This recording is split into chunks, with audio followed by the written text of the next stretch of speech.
My name is Miguel Alario Franco. I am professor of chemistry in Complutense University in Madrid, where I was appointed professor in 1976.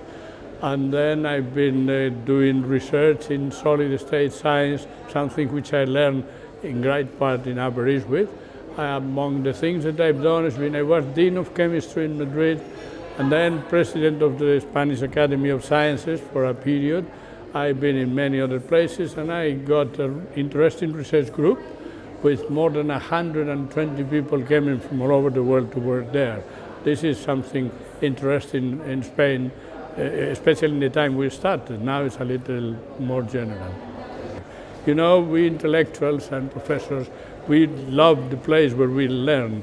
And in our time, it was learning in two places. First of all, you did a degree with the possibilities that your country offered, and then you usually went away abroad.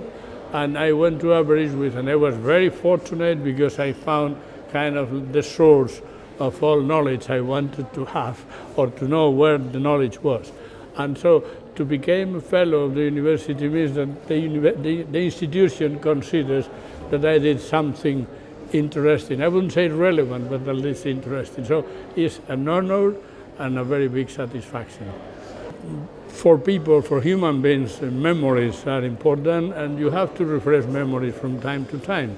I came here for the first time in 1971, and so 45 years have elapsed. And then it is really remarkable that, well, I've seen this has changed, but the fundamental is still there. Same structure of the city. The campus has grown enormously.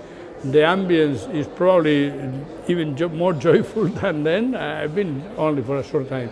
But I think it's a lively campus, and that at the time it was poorer than now. So what I feel is that we are in a richer environment, and that this university, although it has no chemistry because it has moved to other areas, is doing pretty well. But for me, I have realized my memories.